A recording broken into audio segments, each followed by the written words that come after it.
Hello दोस्तों, नमस्कार। मेरे YouTube चैनल में आप लोगों का स्वागत है।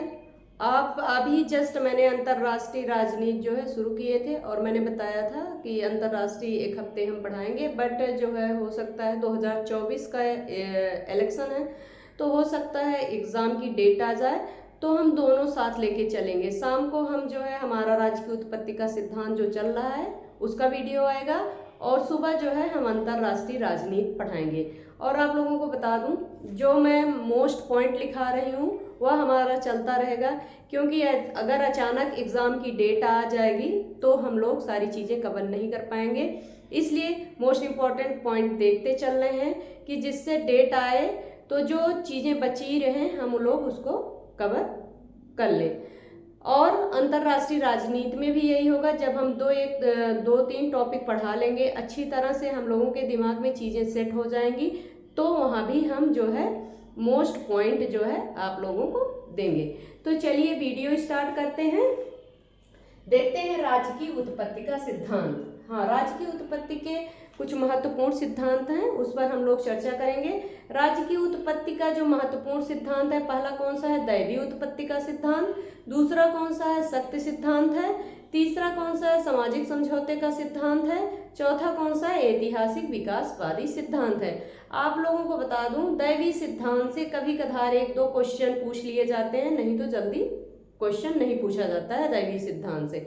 इसमें जो तीनों सिद्धांत हैं यहाँ से क्वेश्चन खूब पूछे जाते हैं, चाहे आप टीजीटी का एग्जाम दे रहे हो, पीजीटी का, या जो है नेट जेआरएफ या फर्स्ट ग्रेड का कोई भी एग्जाम दे रहे हो, तो यहाँ से तीनों से क्वेश्चन खूब बनते हैं। तो चलिए हम लोग जो है आज क्या पढ़ेंगे? दैवीय उत्पत्ति का सिद्धांत पढ़ेंगे।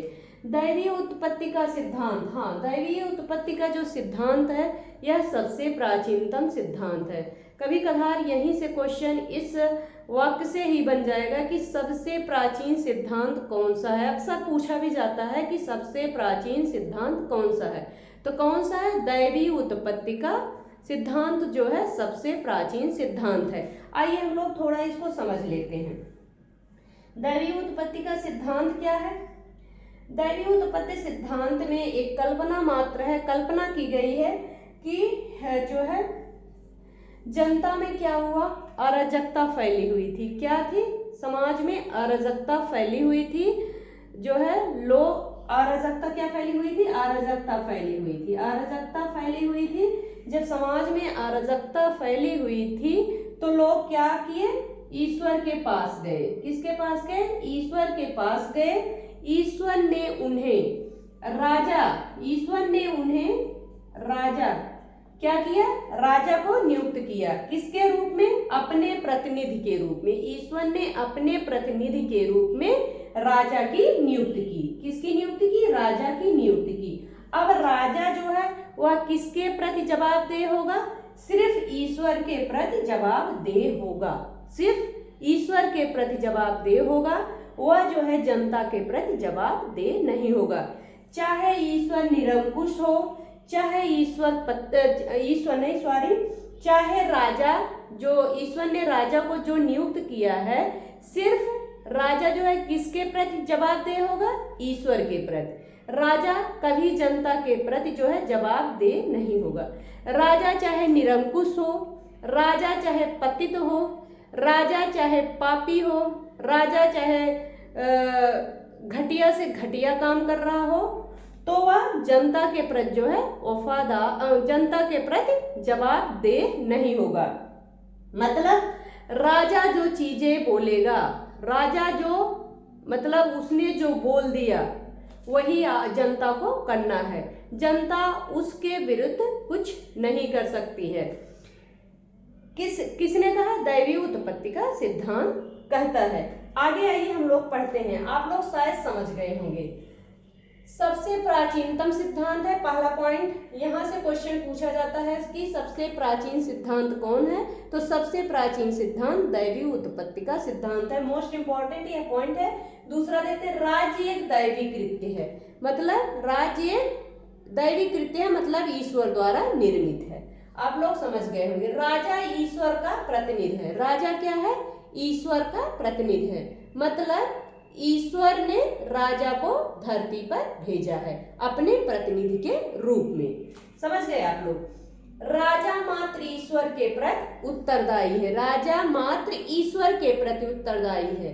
राजा सिर्फ ईश्वर को जवाबदेही है, उत्तरदायी है। जनता के प्रति उसका कोई उत्तरदायी या कोई गलत सही होता है तो वह उत्तरदायी नहीं है। आप लोग समझ गए होंगे। आगे देखते हैं। सबसे पहले यह धारणा यहूदी धर्म में पाई गई। सबसे पहले यह धारणा किस धर्म में देखी गई? यहूदी धर्म में देखी गई। सबसे पहले यह धारणा किस धर्म में देखी गई? यहूदी धर्म में देखी गई। इसके बाद सबसे प्रबल समर्थक कौन सा धर्म बना? ईसाई धर्म बना। कौन सा धर्म प्रबल समर्थक बना राज्य के दैवीय उत्पत्ति के सिद्धांत का? ईसाई धर्म बना। ईसाई धर्म जो है सबसे प्रबल समर्थक बना। इसके कुछ धर्मगुरुओं ने जो है दैवी सिद्धांत का खूब समर्थन किया। क्या किया? खूब समर्थन किया। भाई धर्मगुरु जो होता है, धर्मगुरु अगर जो है इस चीज का समर्थन नहीं करेगा तो कैसे जनता का शोषण करेगा? कैसे जनता का शोषण करेगा? आज भी चल रहा है। देखिए, मैं किसी धर्म के खिलाफ नहीं हूँ, न मैं पूजा पाठ के खिलाफ हूँ, लेकिन रूढ़वादिता के खिलाफ मैं बिल्कुल हूँ, 100% हूँ। अभी जस्ट मैं बता दूं, मैं गई थी यहाँ हनुमान, राजस्थान गई थी। अरावली पर्वत है, वहीं पास हनुमान जी का एक मंदिर है। देखिए, मैं श्रद्धा से हनुमान जी की पूजा करती हूँ, बट आप हनुमान जी का भाई आँख मूंद के बैठ जाओ शांति से, वो भी एक पूजा है। ठीक है, आप आराम से पूजा करो। वहाँ मैं गई तो वहाँ पर क्या हुआ पता नहीं, दुनिया भर का क्या प्रपंच। और वहाँ पर पानी का 20 रुपये 50 रुपये, क्या है बिजनेस है, सबसे बड़ा बिजनेस है। उसने बोला कि आप जो है पानी पी लीजिए, आपका कल्याण हो जाएगा। मैंने कहा भाई आप इतने दिन से यहाँ बैठ के पानी पिला रहे हो, आपका कल्याण नहीं हुआ तो मेरा क्या कल्याण होगा? जो है आप सारा पानी आप ही पी जाओ, अपना कल्याण करके आप अपने घर बैठ जाओ। तो इन सब चीजों का ना, ये जो है शोषण का क्या है, जनता का एक तरीका है। आपका कल्याण हो जाएगा, उस पानी से मेरा क्या कल्याण होगा? अगर कल्याण होना होता तो उसका हो जाता। तो ये सब क्या है, डरा के धमका के। कभी कभी हमारा जो बच्चे होते, छोटे बच्चे होते, वो कंट्रोल नहीं होते हैं तो उनको क्या किया जाता है, वहाँ भूत है। ठीक है, बट बच्चों को कभी डराना नहीं चाहिए, वहाँ भूत है, अगर ऐसा नहीं करोगे भगवान पाप दे देंगे। ठीक है, इन सब चीजों से क्या किया जाता है, बच्चे को कंट्रोल किया जाता है। लेकिन वही बच्चा जब बड़ा होता है तो उन सब चीजों को कभी गलत नहीं साबित कर सकता, क्योंकि वो तो कोरा कागज था, उसके दिमाग में भर भर के वो चीजें डाली गई। जो चीज थी उसको सही से समझाया नहीं गया, क्योंकि बच्चियों को भाई तर्क सहित चीजें उसको समझाइए कि ये चीज गलत है, वहाँ भूत है, वहाँ जो है आप नहीं करोगे तो भगवान पाप दे देंगे। ये चीजें जो है बच्चों के दिमाग में कभी डालनी नहीं चाहिए। तो यही क्या हुआ, यही धर्मगुरु जो क्या थे, जनता को क्या किए, इन्होंने डराया धमकाया। धर्मगुरुओं ने जनता को डराया धमकाया कि भाई जो है मैं क्या हूँ, मैं ईश्वर का प्रतिनिधि हूँ, अगर आप मेरी बात नहीं मानेंगे तो मैं जो है आपको श्राप दे दूंगा या कुछ ऐसा कर दूंगा कि आप जो है नरक में जाएंगे या स्वर्ग में। ऐसा कुछ, अच्छा काम करोगे तो स्वर्ग में जाओगे, गलत काम करोगे तो नरक में जाओगे। भाई मर के कोई जिंदा नहीं हुआ, वहाँ की चीजें बताया नहीं, और कोई जिंदा गया नहीं, तो नर्क और स्वर्ग किसने देखा है? जो कुछ है इसी धरती पर नर्क और स्वर्ग है। ठीक है, तो ईसाई धर्म के धर्मगुरुओं ने यही किया। क्या किया, जनता को खूब जो है क्या किया, इसके दैवी सिद्धांत के माध्यम से डराया और अपनी निरंकुश शासन व्यवस्था स्थापित की। आगे देखते हैं, यूरोपीय और भारतीय परंपरा में भी जो है क्या हुआ, दैवी सिद्धांत खूब प्रचलित हुआ। यूरोपीय और भारतीय परंपरा में भी दैवी सिद्धांत खूब प्रचलित हुआ। आज दैवी सिद्धांत तो हम नहीं पढ़ रहे हैं, बट आप जाके देखिए, आज भी जो है कुछ घरों में इसी के माध्यम से कंट्रोल किया जाता है। तो भारतीय परंपरा में क्या हुआ, महाभारत में जो है एक वो आता है कि क्या हुआ, इसको देख लेते हैं। यहाँ पर भी भारतीय परंपरा को तो बता ही दें। भारतीय परंपरा में क्या था, भारतीय परंपरा में ये हुआ कि जनता में क्या थी, वही चीज थी, अराजकता फैली हुई थी। अराजकता से त्रस्त होकर लोग भगवान के पास जाते हैं, सीधा भगवान के पास गए। आप लोग सोचिए कितनी बड़ी कल्पना है। ईश्वर के पास जाते हैं और ईश्वर जो है मनु को वहां से क्या करते हैं, अपने प्रतिनिधि के रूप में राजा बनाकर भेजते हैं। किसको? मनु को। अब उन्होंने कहा कि मनु जो है मेरे प्रतिनिधि के रूप में गए हैं, आपको ईश्वर समझकर इनकी पूजा करनी है। मतलब चाहे जो भाई अत्याचार करें, चाहे जो निरंकुश शासन या जनता का शोषण करें, मतलब ये समझना कि आप ईश्वर कर रहा है। समझ रहे हैं? फिर इसके बाद क्या हुआ, हाँ, यूरोपी में कौन हुआ, अराजकता फैली थी। लोग किसके पास जाते हैं? ईश्वर के पास जाते हैं। ईश्वर क्या करता है, मनु को राजा बनाकर धरती पर भेजते हैं और मनु प्रथम राजा बनते हैं। आप लोग समझ गए होंगे। मध्यकालीन यूरोप में देख लेते हैं। मध्यकालीन यूरोप में भी यह बहुत लोकप्रिय हुआ। मध्यकालीन यूरोप में भी यह बहुत लोकप्रिय हुआ। इसके समर्थक कौन बने? संत ऑगस्टीन, सेंट एब्रोज, लूथर, काल्विन। एक बार फिर से रिपीट करते हैं। संत ऑगस्टीन, सेंट एब्रोज, लूथर, काल्विन। संत ऑगस्टीन और सेंट एब्रोज, लूथर, काल्विन क्या थे? इसके समर्थक थे, इसके जो है दैवी उत्पत्ति के सिद्धांत के। आगे देखते हैं। रॉबर्ट फिल्मर जो है एक दैवी उत्पत्ति के सिद्धांत के विचारक हैं। रॉबर्ट फिल्मर, उनकी पुस्तक का नाम क्या है? पैट्रियाका 1680 में। रॉबर्ट फिल्मर की पुस्तक का नाम है क्या? पैट्रियाका कब आई? 1680 ईस्वी में। पैट्रियाका रॉबर्ट फिल्मर की पुस्तक का नाम है। उसमें इन्होंने कहा कि आदम को ध्यान दीजिएगा, जो है किसने कहा है? रॉबर्ट फिल्मर ने अपनी पुस्तक में लिखा कि आदम को जो है ईश्वर ने पहला मनुष्य नहीं बनाया, बल्कि क्या बनाया? पहला राजा बनाया। किसने कहा? रॉबर्ट फिल्मर ने अपनी पुस्तक पैट्रियाका में कहा कि ईश्वर ने जो है पहला मनुष्य नहीं बनाया, बल्कि पहला राजा आदम को बनाया। इसके बाद जो है आदम आता है धरती पर और क्या करता है? सारी बागडोर को देखता है। किस रूप में? ईश्वर के प्रतिनिधि के रूप में। आप लोग समझ गए होंगे। आगे देखते हैं। इंग्लैंड का जेम्स प्रथम जो है, जो कट्टर समर्थक माना जाता है। किसका? दैवी उत्पत्ति के सिद्धांत का कट्टर समर्थक जेम्स प्रथम को माना जाता है। जेम्स प्रथम कहाँ का था? इंग्लैंड का था। इंग्लैंड के जेम्स प्रथम को दैवी उत्पत्ति के सिद्धांत का कट्टर समर्थक माना जाता है। उसकी पुस्तक का नाम है the true law of monarchy, the true law of free monarchy, the true law of free monarchy. किसकी पुस्तक का नाम है? इंग्लैंड के जेम्स प्रथम की पुस्तक का नाम है the true law of A free monarchy. उसने जो है अपने निरंकुश शासन व्यवस्था को सिद्ध करने के लिए, अपने निरंकुश शासन व्यवस्था को सही स्थापित करने के लिए, जनता को सही मनवाने के लिए उसने क्या किया?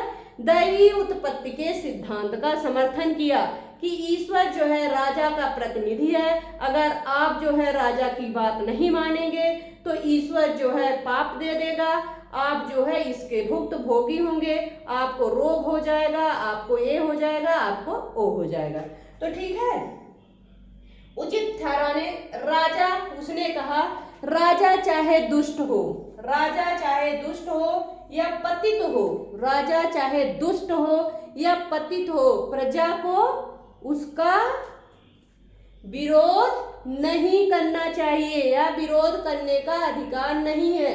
अगर विरोध करेगा तो सीधे मृत्यु दंड मिलेगा, क्योंकि ईश्वर ने बोला है। तो समझ रहे हैं आप लोग? जैसे पहले चलता था कि भाई एक पिता है घर में, पिता को क्या बोला जाता? हिटलर। मतलब पिता है तो उसने जो बातें बोल दी मतलब घर में वही लागू होना है। अदर सदस्य का मतलब कुछ नहीं। लेकिन अब वो चीजें नहीं है। धीरे धीरे जैसे शिक्षा का स्तर बढ़ता गया वैसे क्या हुआ, धीरे धीरे समाज का स्तर भी बढ़ा। आज क्या है, लोकतंत्र शासन व्यवस्था है। तो दैवीय सिद्धांत तो कब का खत्म हो गया। राजा दुष्ट हो या पतित भी हो तो प्रजा को उसका विरोध करने का अधिकार नहीं है। आप लोग जो है दैवीय उत्पत्ति के सिद्धांत को लगभग समझ गए होंगे। ज्यादा यहाँ से क्वेश्चन नहीं पूछा जाता, इस पर हम ज्यादा टाइम वेस्ट नहीं करेंगे। आप लोगों को बता दूं यह सिद्धांत जो अवैज्ञानिक माना गया, यह सिद्धांत क्या माना गया, अवैज्ञानिक माना गया, अऐतिहासिक माना गया, मतलब इसका कोई इतिहास का साक्ष्य नहीं है। और दूसरा जो है यह धार्मिक है, रूढ़वादी है। इसलिए इस सिद्धांत का बहुत विरोध किया गया और इसका खंडन किया गया। धीरे धीरे यह सिद्धांत लुप्त हो गया। इसके बाद कौन सा सिद्धांत आया, शक्ति का सिद्धांत आया, जो हम लोग अगले वीडियो में पढ़ेंगे। यहाँ हम लोग देख लेते हैं कुछ मोस्ट इंपॉर्टेंट पॉइंट जो एग्जाम की दृष्टि से बहुत महत्वपूर्ण है। चलिए देखते हैं, बहुलवाद का जनक किसे माना जाता है। बहुलवाद का जनक किसे माना जाता है, गियार्क या मिटलैंड। मिटलैंड के जो है एक परिभाषा हमने बताई थी कि मैं जो है कक्षा हाल में जब राजनीति विज्ञान को शीर्षक के रूप में देखता हूँ तो मुझे शीर्षक पर नहीं, मुझे जो है उसके प्रश्न पत्रों पर नहीं बल्कि शीर्षक पर खेद होता है। यह कथन किसका है, मिटलैंड का है। किसका है, मिटलैंड का। बहुलवाद का जनक कौन है, गियार्क व मिटलैंड। गियार्क व मिटलैंड। आगे देखते हैं, राज्य पृथ्वी पर ईश्वर का अवतरण है। राज्य पृथ्वी पर ईश्वर का अवतरण है। यह परिभाषा किससे संबंधित हो सकती है, दैवीय उत्पत्ति के सिद्धांत से। किससे, दैवीय उत्पत्ति के सिद्धांत से। और जो विचारक होगा वह क्या होगा, दैवीय उत्पत्ति के सिद्धांत का समर्थक होगा। समझ रहे हैं आप। राज्य पृथ्वी पर ईश्वर का अवतरण है, यह कथन किसका है, यह परिभाषा किसकी है, किसकी है, हीगल की। राज्य पृथ्वी पर ईश्वर का अवतरण है, यह जो है अक्सर पूछी जाती है। आगे बढ़ते हैं, राज्य दैवीय सत्ता के रूप में आया, यह किसने कहा है। राज्य दैवीय सत्ता के रूप में आया, यह किसने कहा है, किसका कथन है यह, राज जो है दैवीय सत्ता के रूप में आया, किसने यह बात कही है, किसने कही है, सेंट ऑगस्टाइन। राज्य जो है दैवीय सत्ता के रूप में आया, यह किसने कहा है, संत ऑगस्टाइन। किसने कहा है, संत ऑगस्टाइन। आगे देखते हैं, समझौता सिद्धांत। समझौता सिद्धांत किसने दिया है, समझौता सिद्धांत के प्रतिपादक कौन है, Hobbes Locke Rousseau. Hobbes Locke Rousseau. आगे हम लोग पढ़ेंगे। विकासवादी सिद्धांत के विकासवादी सिद्धांत के प्रतिपादक प्रवर्तक कौन है, विकासवादी सिद्धांत के प्रवर्तक मैकाइवर। कौन है, मैकाइवर। आगे देखते हैं, लोक कल्याणकारी राज्य के विचार के उद्भव का मूल कारण क्या था। क्वेश्चन पूछा जाता है, लोक कल्याणकारी राज्य के विचार के उद्भव का मूल कारण क्या था। मूल कारण क्या था, आर्थिक मंदी। आर्थिक मंदी क्या थी, इसका प्रमुख कारण था वह पूंजीवादी शोषणकारी व्यवस्था को समाप्त करना चाहती थी। कौन, लोक कल्याणकारी राज्य। लोक कल्याणकारी राज्य क्यों आया, जो है पूंजीवादी शोषणकारी व्यवस्था को समाप्त करने के लिए आया। आप लोग समझ गए होंगे। आगे देखते हैं, आधुनिक राष्ट्र राज्य। आधुनिक राज्य को क्या बोलते हैं, आधुनिक राष्ट्र राज्य का विकास जो है, आधुनिक राष्ट्र राज्य कौन सा राज्य है, कल्याणकारी राज्य है। आधुनिक राष्ट्र राज्य का विकास जो है पश्चिम में, कहा, पश्चिम में 15वीं शताब्दी में शुरू हो गया था। किस शताब्दी में, 15वीं शताब्दी में शुरू हो गया था। आधुनिक राष्ट्र राज्य का विकास पश्चिम में 15वीं शताब्दी में शुरू हो गया था। 17वीं शताब्दी आते आते यह जो है जगह जगह फैल गया। कौन, आधुनिक राष्ट्रीय राज्य। आधुनिक राष्ट्रीय राज्य जो है 17वीं शताब्दी आते आते यह पूरे जगह में फैल गया और जो है राष्ट्रीय राज्यों का उदय हुआ। इसका स्वरूप जो है 17वीं शताब्दी में अत्यंत स्पष्ट हो गया। किस शताब्दी में? 17वीं शताब्दी में आधुनिक राष्ट्रीय राज्य का स्वरूप जो है अत्यंत स्पष्ट हो गया। 20वीं शताब्दी में क्या होता है? पूरे जाल की तरह पूरे विश्व में फैल गया। 20वीं शताब्दी में पूरे जो है विश्व में यह जाल की तरह फैल गया। आज के विश्व में लगभग 200 राष्ट्र जो है राज्य राष्ट्र दिखाई पड़ते हैं। कितने? 200 राष्ट्र राज्य दिखाई पड़ते हैं। एक बार हम फिर से रिपीट करेंगे। आधुनिक राष्ट्रीय राज्य का विकास पश्चिम में 15वीं शताब्दी में इस जो है शुरू हो गया था। किसमें? पश्चिम में 15वीं शताब्दी में शुरू हो गया था। 17वीं शताब्दी में आते आते जो है इसका स्वरूप क्या हो गया था? बिल्कुल स्पष्ट हो गया था। और 17वीं शताब्दी में क्या हुआ? धीरे धीरे या कुछ स्थानों पर फैल गया। कुछ मतलब बहुत स्थानों पर फैल गया। लेकिन 20वीं शताब्दी आते आते यह पूरे जाल की तरह पूरे विश्व में फैल गया और जो है आज की स्थिति में हम देखें तो 200 राष्ट्र राज्य जो है पूरे विश्व में हमें दिखाई पड़ते हैं। चलिए आगे देखते हैं। रिपब्लिक जो है राजनीति शास्त्र पर लिखा गया ग्रंथ नहीं हो। रिपब्लिक राजनीति शास्त्र पर लिखा गया ग्रंथ होने के बजाय शिक्षा शास्त्र पर लिखा गया समस्त युगों का सर्वोत्तम ग्रंथ है। किसने कहा है? रिपब्लिक राजनीति शास्त्र पर लिखा गया ग्रंथ होने के बजाय शिक्षा शास्त्र पर लिखा गया समस्त युगों का सर्वोत्तम ग्रंथ है। किसका कथन है? रूसो का कथन है। रूसो ने क्या कहा है? रिपब्लिक जो है राजनीति शास्त्र पर लिखा गया ग्रंथ नहीं वरन शिक्षा शास्त्र पर लिखा गया सर्वोत्तम ग्रंथ है। यह किसका कथन है? रूसो का। रूसो ने क्या कहा है? रिपब्लिक जो है राजनीति शास्त्र पर लिखा गया ग्रंथ नहीं वरन शिक्षा शास्त्र पर लिखा गया सर्वोत्तम ग्रंथ है। यह परिभाषा किसकी है? रूसो की। किसने कहा है? रूसो ने कहा है। रिपब्लिक किसकी कृति है? प्लेटो की। आगे बढ़ते हैं। आधुनिक राष्ट्रीय राज्य। आधुनिक राष्ट्रीय राज्य को हम ऊपर बता चुके हैं, एक बार फिर से रिपीट कर देते हैं। आधुनिक राष्ट्रीय राज्य को कौन सा राज्य कहा जाता है? आधुनिक राष्ट्रीय राज्य को, अगर क्वेश्चन आ गया आधुनिक राष्ट्रीय राज्य को कौन सा राज्य कहा जाता है? कल्याणकारी राज्य, जो है लोकतांत्रिक राज्य, तो कौन सा राज्य होगा? कल्याणकारी राज्य। आधुनिक राष्ट्रीय राज्य को कौन सा राज्य कहा जाएगा? कल्याणकारी राज्य। किस पे टिक करना है? आधुनिक राष्ट्रीय राज्य को कल्याणकारी राज्य कहा जाता है।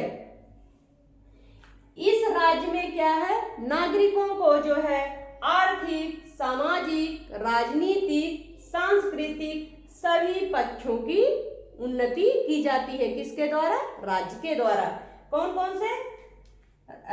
आर्थिक, सामाजिक, राजनीतिक, सांस्कृतिक सभी पक्षों पर ध्यान दिया जाता है। जनता के सभी पक्षों पर ध्यान दिया जाता है कि जनता की अधिक से अधिक उनका विकास हो सके या अधिक से अधिक वो उन्नत हो सके। तो यह रहा हमारा वीडियो। तो आप लोग पढ़िए। अगर जो है आप लोगों को पसंद आए तो प्लीज शेयर जरूर करिएगा। धन्यवाद।